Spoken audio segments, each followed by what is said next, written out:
प्रिय से होचंदी हमर ओडिशा मुख्यमंत्री श्रीयुक्त मोहन चरण माझी सर को अशेष अशेष धन्यवाद दुर्गा मां आशीर्वाद थे सर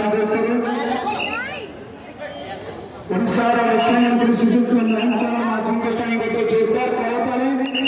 समस्त ओडिशावासी समस्त हाथ करताली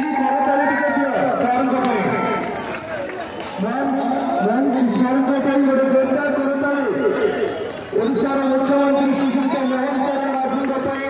जोरदार करताली गोटे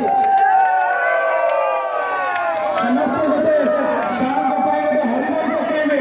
जेहेतु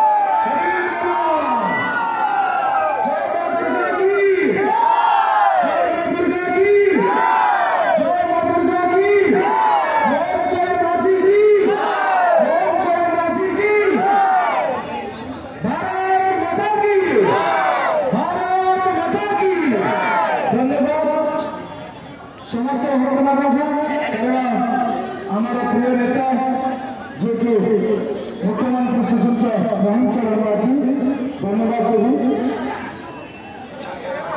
वर्तमान मुख्य उपदेष्टा को कहि सम्मानित करेंगे जहाँ नाम कही वर्तमान सभापति को कहि